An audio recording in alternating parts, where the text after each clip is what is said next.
So this is the New Oxford Annotated Bible with the Apocrypha Expanded Edition.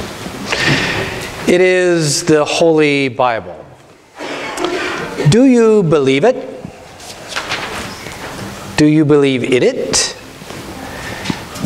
Do you believe parts of it and not other parts? Do you find some parts life-giving and some parts life-threatening? How do you feel about the Holy Bible? I think that's the question that I'd like to ask today. Because, I mean, we're all going to believe different things about the Bible. We're going to believe different things are true, and some things are story, and some things are narrative, and some things are actual fact. And I think it matters, of course, which things you think are which, but I don't stand up here and tell you what to believe. The best I can do, and I can promise you, the only thing I'll probably ever do is stand up here and tell you what I believe. Okay? Now, what I believe is that Jesus was asking a real question when he turned over to old Peter and said, well, tell me about this now. He says, we've been traveling along together. What are people saying about me? Who do they say I am? They, by they, he's talking about the Romans and the Gentiles up in this northern region where he's been. And he's like, well, what are they saying about me? Who are they saying that I am? And Peter answers, well, some are saying you're John the Baptist, others Elijah, and then we get the question, if you will, right? What is the question? Who do you say that I am, right? And of course, Peter comes up with the answer, which is the Messiah. Now, I think that's all well and good. It's perfect, glad, great it's in there. What I don't know is that if we all agree with what that means. It's one thing to say you're the Messiah, but it's another thing to understand what it means to be the Messiah. Yeah? What do you think the Messiah means? It might mean one thing to you and a different thing to me and a different thing to Peter. Right? My guess is that for Peter, it meant someone who will come and conquer and get these Romans off our backs. Right? At the time when Jesus is active in his ministry, the Jewish people were allowed to have their synagogue and their rituals and their temple. Their temple and their rituals. But over the next 30 years, it will become the Roman Empire will become increasingly wary of their presence and increasingly hostile to them. So by the time the Gospel of Mark is written, we are in the shadow of what will be a great war, where the Romans will come and destroy, basically, the Jews, right? They start up north and they just one after another systematically pick off these Jewish settlements and these Jewish places of resistance until they get to Jerusalem, where they, at this time, have not one, not 10, not 100, but 500 crucifixions a day. Right? Now, Peter says, you are the Messiah, thinking it probably means someone who's going to stop us from being oppressed, someone who will lead us back to our greater glory as a nation. Don't you suppose? What do you think Messiah means? I think it's an open question. For us, it has more to do with salvation and eternity. Yeah? Really? It has more to do with a different question. What does it mean to follow Jesus as the Messiah? Right? So, what I think is really critical about where we are today in the reading, it's the middle of Mark's Gospel. All up heretofore, we've been talking about the things he did and the things he said and the things he thought, and they were thinking of him as a great rabbi, a great teacher. Now, people are starting to think of him as a prophet. And yet we change that even more. We say, after Peter, we're starting to think of him as the Messiah. What does it mean to be the Messiah? Jesus says, from our reading today, if you look at what Pat read, all this stuff surrounds one teeny little line that I think we miss if we're not careful. And I think it's the core. It's not just the core of today either. Hear me. It's the core of what I believe. You can believe anything you want, but here's what I believe is true, okay?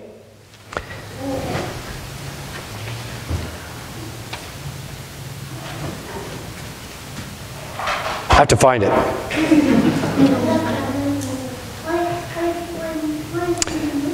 And he sternly ordered them not to tell anyone about him.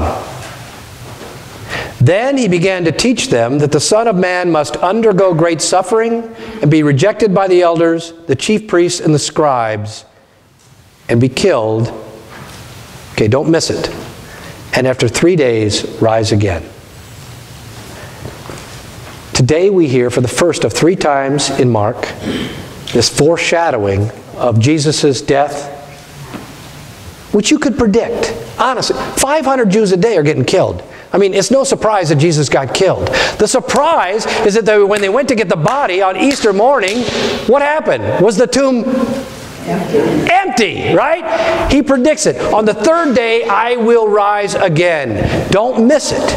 That's what it's about. Now, let me ask you this. What do you think the cross is about? Why the cross? Why did Jesus die? Right? Some will teach, and I think it's a perfectly legitimate teaching, that Christ died on the cross to pay for our sins. That there was a debt owed to God that had to be paid, and it was paid by the blood of Christ. Right? And only Christ's blood could redeem then that sinfulness of humankind. That's a perfectly legitimate way of looking at it. You could also look at it as a God that loved us so much that God was willing not to stay aloof and apart, but rather to enter into humanity and to be among us, knowing full well, probably, that would end violently, knowing full well that it would end up in suffering and torture and crucifixion. Why? Why would God do such a thing? Because we are beloved by God. Because without it, I wonder if it even matters, right? Does it matter to us that Christ died if Christ isn't resurrected? Isn't he just one more prophet, one more rabbi, one more man, one more human? What makes him different and special? God in the flesh, God resurrected. Yes? It is the resurrection that proves to us that God was among us, that God was in us, that God was one of us. Does it matter if Jesus dies? The cross only matters if Jesus is God. Am I right? Right? And God only matters if God walks among us. Yeah? Like, I know people who say this. Perhaps you know them too. I am spiritual, but not religious. You've heard it too, right? It's the mantra of a new generation. I'm spiritual, but not religious. Well, I'm going to tell you something. I don't care. I don't know if I'm spiritual, but I'm religious. Because I believe this. Jesus Christ was fully man, fully God, walked among us, was crucified, died, buried, and resurrected. Don't forget the last part. Because without it, my faith falls apart. I don't know about you. But I'm saying it doesn't matter unless Jesus is God, and it doesn't matter unless God walks among us. So, at the risk of boring you further, I'd like to read you a story. See, the thing is, this happened, 2,000 years ago? And the reason I think people can dismiss it is it's not in, it happened, there's lots of legends, right? There's all the stories, there's all the fables you heard growing up. Why should I believe that and not anything else? It still happens, my point. It still matters because it still happens. Now this didn't come off the internet, even though it's on a single page of paper. It didn't. This is a scholarly paper. These people, real people, do the research here, right? This isn't my Uncle Joe who's crazy. Right? He says me things too, but I don't read them to you. There was a man, Sundar Singh, who lived in India, born in 1889, died in 1929. He was a Sikh, which is an Indian religion, okay? He persecuted Christians, I'm sorry. He persecuted Christians in India. Now, does that sound familiar, have a familiar ring to you? Do we know anyone else who persecuted, right? Paul, yeah? Okay, he persecuted Christians the way that Paul persecuted Jews. Okay, now, in fact, he was so proud that he had taken a Christian Bible and torn it out page by page by page by page and burned them. Okay? Now, he writes this. Though at the time I had considered myself a hero for burning the gospel, my heart found no peace. Indeed, my unrest only increased, and I was miserable for the next 2 days. On the third day, when I could bear it no longer, I rose at 3:00 a.m. and prayed that if there is a God at all, He would reveal Himself to me. Have you ever prayed that? Go ahead. Good luck, and I would say, be careful. Pray it if you have guts. See, I believe that if we honestly and openly ask God to reveal God's self to us, God will. That's a core of my belief. I've seen it happen. Okay. So he says, I prayed if there is a God at all, He would reveal Himself to me. Should I receive no answer by morning, I would place my head on the railroad tracks and seek the answer to my questions beyond the edge of this life. I prayed and prayed, waiting for the time to take my last walk. At about 3:30, I saw something strange. There was a glow in the room. At first, I thought there was a fire in the house, but looking through the door and windows, I could see no cause for the light. Then the thought came to me, perhaps this was an answer from God. So I returned to my accustomed place and prayed, looking into the strange light. Then I saw a figure in the light, strange but somehow familiar at once. It was neither Siva nor Krishna, nor any of the other Hindu incarnations I had expected. Then I heard a voice speaking to me in Urdu, Sundar, how long will you mock me? I have come to save you because you have prayed to find the way of truth. Why then don't you accept it? It was then that I saw the marks of the blood on his hands and feet and knew that it was Yesu, the one proclaimed by the Christians. In amazement I fell at his feet. I was filled with deep sorrow and remorse for my insults and my irreverence, but also with a wonderful peace. This was the joy I had been seeking. This was heaven. Then the vision was gone, though my peace and joy remained.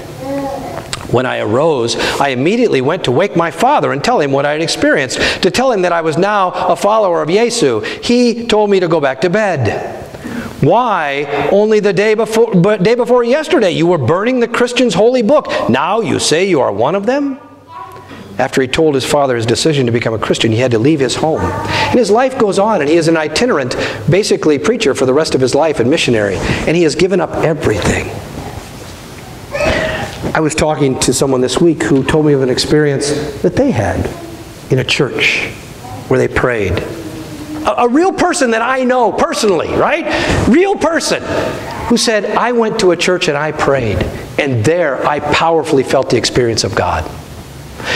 What I'm telling you is it's real. What I'm telling you is it matters. What I'm telling you is that's the scandal today. You can be spiritual, not religious, but I don't know how you can deny the truth that exists, that Jesus Christ rose from the dead, and Jesus Christ is still alive. I invite you to use that sort of thinking and language as you examine for yourself the truths contained in the Gospels and as you engage in conversations in your community.